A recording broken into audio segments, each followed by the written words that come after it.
Players Championship. He is piloting Jund Monsters today, and Jumyu Lee is playing white-black aggro. So this is the white-black aggro list.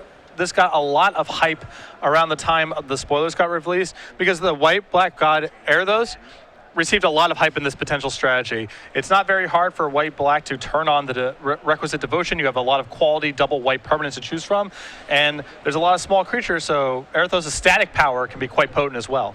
All right, so we are underway. Jumyu has won the die roll, is on the play, and leads off with a Soldier of the Pantheon.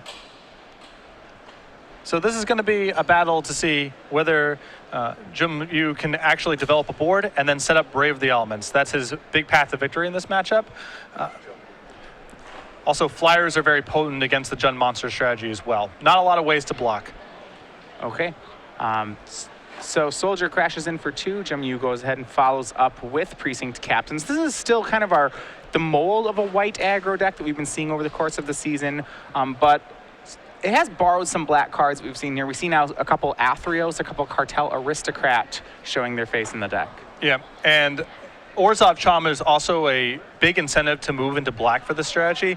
One of the ways you very commonly lose is to just large creatures on the ground, most notably Palakranos. So just having an easy answer to that card is quite potent. And the fact that even in the control matchups, you can use it to get back your 1-mana creatures that died through Supreme Verdict and what have you, means the card has a lot of utility. All right, so Chris is going to try to stem the tide a little bit there. With the second land of Mutavault, he goes ahead and takes care of Precinct Captain, leaving just the Soldier of the Pantheon on the battlefield. And as you said, Orzhov Charm, one of those hiding out in Jumyu's hand. And he'll swing again, putting VanMeter down to 16. But no third land shows up for him, and no play on turn 3.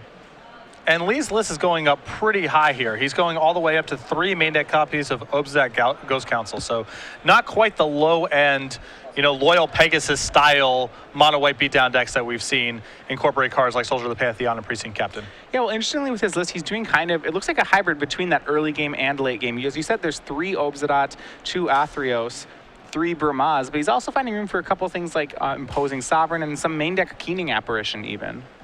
Yeah, Keening Apparition, a pretty good metagame call here. It's still 2/2 for 2 in the worst case scenario, so not a terrible attacker. And just the raw enchantment count in Standard has gone up so high with these sets and all the creatures that are tagged enchantment. Yeah, well, and just as you mentioned there, VanMeter goes ahead and taps out for an enchantment turn 3. That's going to be Courser of Krufix, revealing Xenagos the Reveler. And Xenagos potentially very, very good in this matchup. If Lee doesn't have a developed board here, making a 2/2 every turn, quite powerful against a deck that doesn't do very much other than generate 2/2s. All right, so Orzhov Charm takes care of the Courser, clearing the way for Lee's Soldier of the Pantheon to get through yet again, this time putting VanMeter down to 14, but looks like still no follow-up play. Lee goes ahead and plays a Temple this turn, and deciding on a Scry. It looks like he needs to build his way toward 5 for an Obzadat in his hand. Yeah, his hand's quite top heavy right now. 2 copies of Obzadat, although he does have the tools to buy himself some time here with both Banishing Light and another Orzhov Charm in hand. Yeah, and it's almost in this situation, Lee's aggro deck is almost playing the role of a mid-range deck, it would seem. Yeah, absolutely. He's trying to just bridge the gap to his powerful closers with some removal. Now, it's worth noting Lee's done a lot of damage to himself over the course of this game. He's tapped Mana Confluence a few times. Godless Shrine came into play untapped. He cast an Orzhov Charm. So even though Chris has not added anything appreciable to his board so far, Lee's all the way down to 12. So Chris may be able to shift gears here and start going beatdown not too long from now. Yeah, and we see in his hand there was cards. As Lee knows, Chris does have access to a Xenagos the Reveler in his hand. We see the 4th land as a Stomping Ground coming into play untapped for VanMeter. And yeah, as you said, he may switch gears here. It looks like he's deciding between a Xenagos and a Polukranos, and he goes ahead and opts for the Reveler. Makes some sense here. With Lee showing Soldier of the Pantheon and Precinct Captain and not casting anything, Chris has to assume that Lee's hand is very removal heavy, which it is. So casting the Palakranos here doesn't do a lot for him. Better to play your Planeswalker, extract some value out of it first, then go about your business. All right, and the race continues. VanMeter makes a Satyr token, goes in and swings for 2, and 12-11, he is still maintaining the lead on life totals. Yep. And it looks like Lee has picked up Ajani Calder Pride this turn, which could be a potent play here, pumping his Soldier of the Pantheon. Yeah, and he's going to go ahead and cast the Ajani there, and will put his soldier up to being a 3-2. Now, there's still the danger. He's had to tap Mana Confluence every turn this game, and that's really starting to add up here. Yeah, even with another Orzhov Charm in his hand, it's not even clear he's going to be able to cast that going forward because he's taken so much damage off of his own lands. Yeah. Fortunately, their soldier was able to take down the Xenagos thanks to the extra counter from Ajani. And right now, the Soldier of the Pantheon, it seems like it's a little bit of a problem for VanMeter. He did use his Mizzy-Mortars to take care of the Precinct Captain. We see the removal spell that's left in his hand actually is an Abrupt Decay right now. That's no help, of course, against Soldier because Soldier has protection from multicolored spells. If his life total gets too low, I'm wondering whether we're going to have to see Chris try to trade a Mutavault for the Soldier, or whether he can actually just ignore it the entire game. Yeah, his deck is not very well suited to kill Soldier of the Pantheon, at least game one. His removal suite is 4 copies of Dawnmarie, 2 Dreadbore, 2 Abrupt Decay, and 1 Mizzy-Mortars. The Mortars having already been cast, so that Soldier is likely to be just in play for the remainder of the game. Yeah, and Chris doesn't seem to think that the game's going to go very long. We saw there that attack from the Satyr, not at Ajani. That went upstairs and putting Lee down to 8. He followed up with the Pelucranos. So Chris I think he has decided to shift this game into a race. And it makes a lot of sense, too. You have to imagine Lee's hands, a lot of removal. Maybe there's something powerful like Obza or like Blood Baron hanging out in his hand. Try to end the game quickly and capitalize on all the damage that Lee's done to himself here. Yeah, land 4 is made by Lee. Remember, it's that 5th land that he really turns on a lot of the cards in his deck. His remaining cards are Banishing Light, Orzhov Charm, and 2 copies of Obsidat. And I think that Lee's going to be loath to use this Orzhov Charm to remove something as big as Palkranos in this spot. So I like this play a lot. Use the Banishing Life, preserve your life total, and it wouldn't surprise me to see Lee just pump his Soldier of the Pantheon and hang back on defense here. Try to buy himself some time to get to Obsidat. Yeah, so he goes ahead and takes care of the Pelucranos, and now, yeah, he has to make the decision, as you said, whether to pump. He's going to go ahead and pump, not double strike. So his Soldier will move up to 4-3. But rather than leaving it back, he's going to continue the race. He's willing to play VanMeter's game here, and he believes he's ahead in it. Right now it's 8-8. That does represent a possible lethal attack from Soldier next turn. But I think that this may leave him dead to Gore-Clan Rampager if VanMeter has it here. Right, VanMeter is going to shock down to 6, and it looks like he does.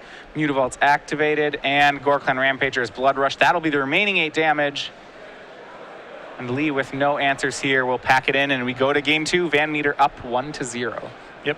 Lee there trying to end the game that turn. I can respect that line as there's a lot of dangerous draws that Chris has if you let the game go on there. But Gore-Clan Rampager, not a card you see in every Gen Monsters list, kind of fluctuates in and out of the list.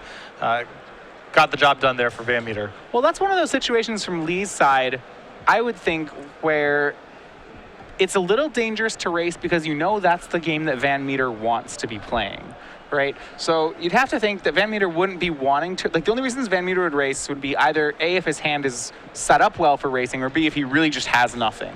Yeah, and the fact that VanMeter went after your life total instead of the Ajani the previous turn, to me is a representation of this is the type of game that Chris wants to play. He's not really worried about you going ultimate with your Ajani or killing him out of nowhere. He's trying to play a fast damage race game there. So Lee's attack struck me as a little aggressive given the circumstances. All right, so we're going to go ahead and move to our sideboarded games. We'll start with Jumyu Lee's sideboard. And I do think this will get better for him after sideboard. He has access, it looks like, to a lot of good weapons. He has a full set of Thoughtseize in his sideboard, as well as a pair of Doomblades and an Ultimate Price. Those are cards that I know are traditionally good against a Jund Monster strategy. I'd expect them to still be good in this matchup. Yeah, more removal. The Doomblades and the Ultimate Price are excellent for sure. The Thoughtseize is a little sketchier because the Jund Monsters list is so redundant. But again, there's so many powerful threats in Chris's deck, like Palkranos and especially Stormbreath Dragon here, that Lee may just want to have additional answers to those kind of threats. On VanMeter's side, he has a Vraska, a Doomblade, 2 Golgari Charm, 2 Rakdos Returns, a Mizzy-Mortars, 2 copies of Putrefy, 3 Nylea's Disciples, and 3 Mizkar Hydras. I think you're going to want the additional removal spells here. Golgari Charm is also very good. There's enchantments in Lee's list. You saw Banishing Light. And there's also quite a few 1-toughness creatures as well. So very flexible card. Can even use it to regenerate from one of his removal spells, even, potentially. I think you're going to want the Nylea's Disciples as well.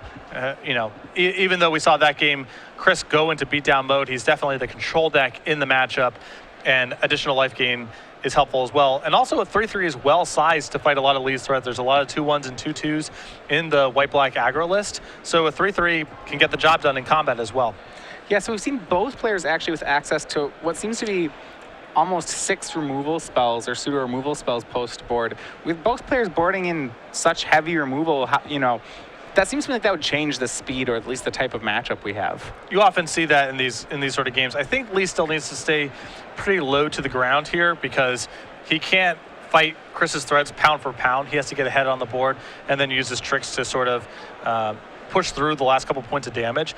I think what you might see is stuff like Lee cutting things like Brave the Elements. The cards that are sort of based around both players building up a board and then proceeding from there, you're going to want to de-emphasize a little bit because you're bringing in more removal, so your hand's going to be a little less redundant, and you can assume that Chris is going to bring in more removal as well. So the situational cards, I think, are the ones most likely to get cut in this sort of spot. And I also think that Lee may want to consider cutting the Banishing Lights, even if in game 1 VanMeter doesn't have access to Abrupt Decay. Almost certainly he does in the post-board games, and Golgari Charm is quite common as well. So I would want to get away from the enchantments as much as possible. Now, how do you feel about cards like Spear of Heliod then? That's also an enchantment in the matchup. Spear is a little bit different for me because Spear can be in play for 1 turn and be productive. So I think it's slightly better than Banishing Light in that regard, but still another card I would probably err on the side of sideboarding out. These Jump monster lists are just packed with a lot of ways to remove 3-mana enchantments post-board between Golgari Charm and Abrupt Decay. Yeah, so we'll see Lee being on the play again this game. And we saw there the fact that he slowed down his deck a fair amount seemed to really hurt him that game. If he'd had, say, another early drop creature, I feel like he would have been favored in the race there. We saw him get 4 or 5 swings of Soldier of the Pantheon in there, but after VanMeter took care of the Precinct Captain, Lee was never really able to add a second threat to the board. Yeah, Lee was very close to winning that game, and if he spent some turns casting something instead of casting nothing, waiting for his 4th and 5th land, I think he might have been able to steal game 1. Yeah, we do see, we said before, there were 3 Obsidian Ghost Councils in the main deck for Lee. He had drawn 2 of them that game, but that's still a card. Is that card then a card that you imagine you'd like in this matchup, or a card that's a little expensive for the matchup? I think it's good, and especially in the post-board games where you imagine both decks are slowing down as they're adding more removal. Osa has the potential to be very, very good. Absolutely. All right, we're underway here. And Lee's list, for being typified as an aggro list, does have more of a mid-range element to it. You know, only 1 Ajani, only 1 Spear. Traditionally in the white aggressive list, you see 4 copies of those cards, 3 copies of Bramaz, and the 3 copies of Obsidian, of course. So much more of a mid-range strategy, even though there's a lot of the traditional aggressive elements here. Yeah, it certainly is erring on the side of just playing really powerful cards, like, cards like Bramaz, as you'd said there. The one thing that's different about the deck is 2 Cartel Aristocrat in the main. That's something that I don't think we've seen too much of, at least pre-Journey into Nyx. That card, we have had, for example, White-Black Aggro as a deck before, but it largely hasn't played Cartel Aristocrats. How much of this, is Cartel Aristocrat something that we missed? Is it a nod to the fact that he's playing 2 Athreos God of Passage? I think it's a mixture of the 2 things. I think Cartel Aristocrat is a pretty powerful card when both decks are trying to just attack and block. It allows you to push through the final points of damage. It makes your opponent attacking with a lot of things kind of prohibitive. So it's good in any of those kind of games. And as you mentioned, the combination with Athreos can be quite good. Yeah, so we see VanMeter down to 6 cards here. Lee has kept his 7. It's another hand, kind of, I guess, what's typifying his deck. It's a good mix of early game and late game. He has a 3-land hand with a Cartel Aristocrat in it, but also with Obsidian Ghost Council. That's kind of the mixture he's looking for, and some removal spells to suppress Chris's powerful threats here could make this a very powerful hand for Lee. All right, Chris on to 6.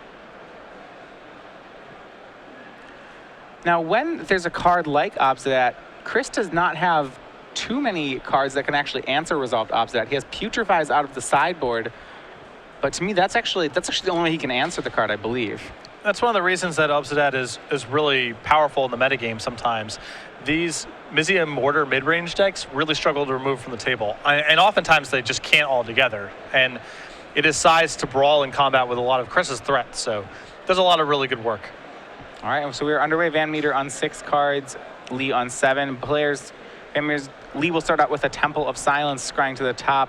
It'll be VanMeter with the first creature on the board, and that's going to be Elvish Mystic. And the mana accelerants are so important for this Jund Monsters list to function.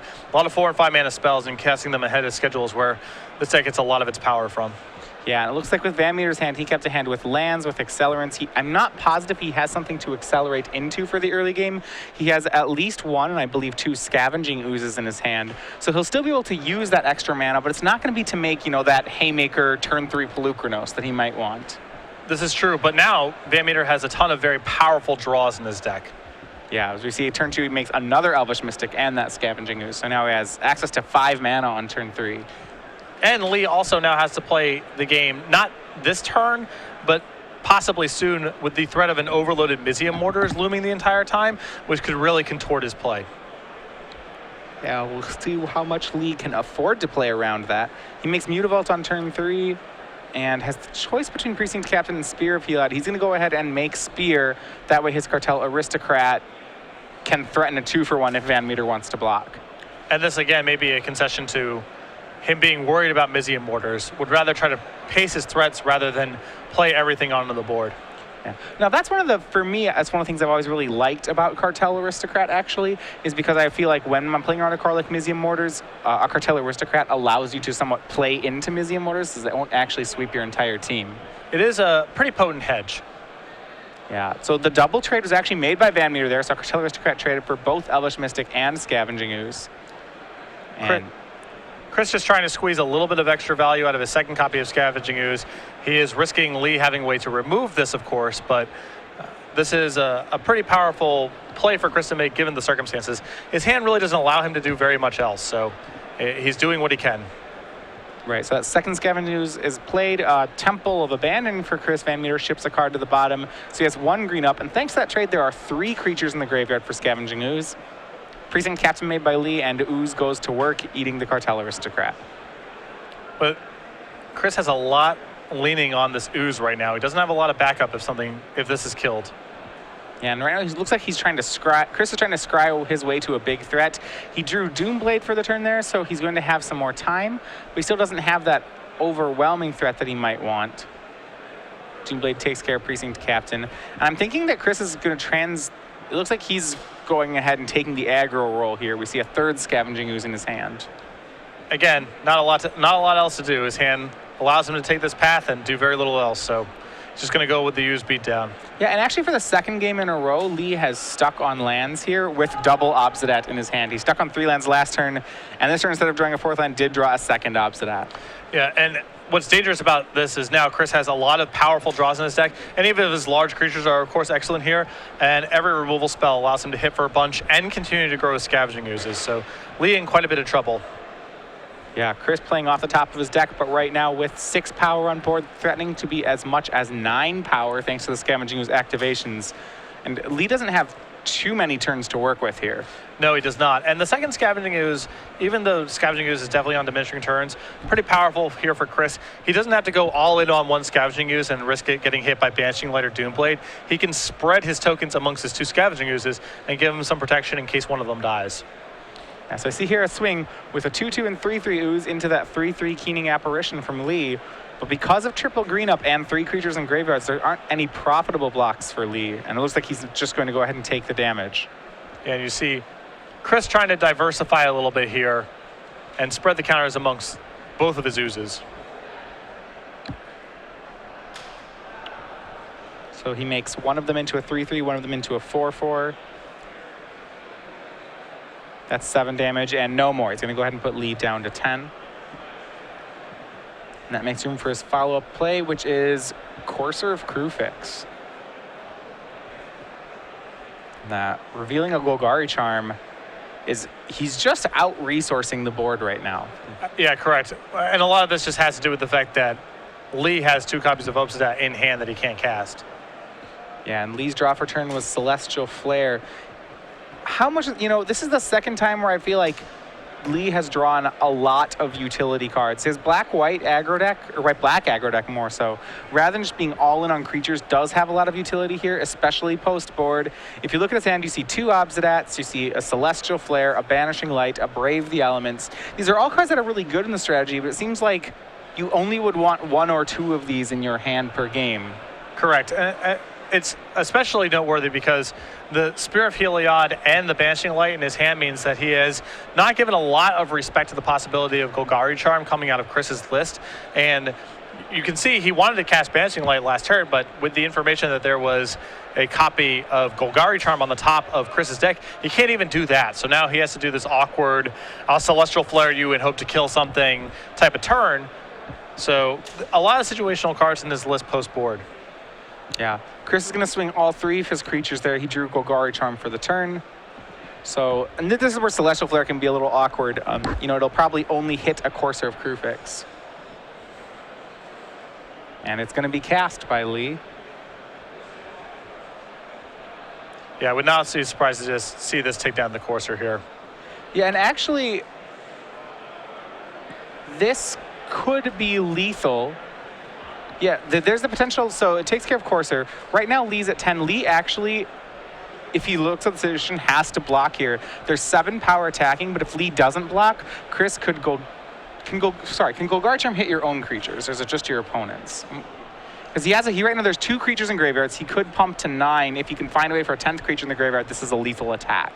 Well, it's -1/-1 to the entire board. It's the entire board. Okay, so it wouldn't. All right, it wouldn't be lethal this turn. He can't net any damage this way. He can put his Elvish Mystic in the graveyard and then eat it, but that's not making any progress this turn. Okay, so it's not a lethal attack this turn, but close enough that Lee still is on chump blocking. Chris will go ahead and pump the unblocked Scavenging Ooze. So that's 5 damage through there. The first ooze is going to go ahead and take out Keening Apparition, and Lee's down to 5, facing what should be 2 5/5s on the next attack. Yeah, now Chris can just hold up this Golgari Charm, regenerate from a potential Doomblade, blow up an enchantment, and Lee can't get out from it. All right, so 2-0 Chris VanMeter starts the day on a good note, once again trying to hang on to his lead with a month remaining before the Invitational. Yep. Now again, a state champion also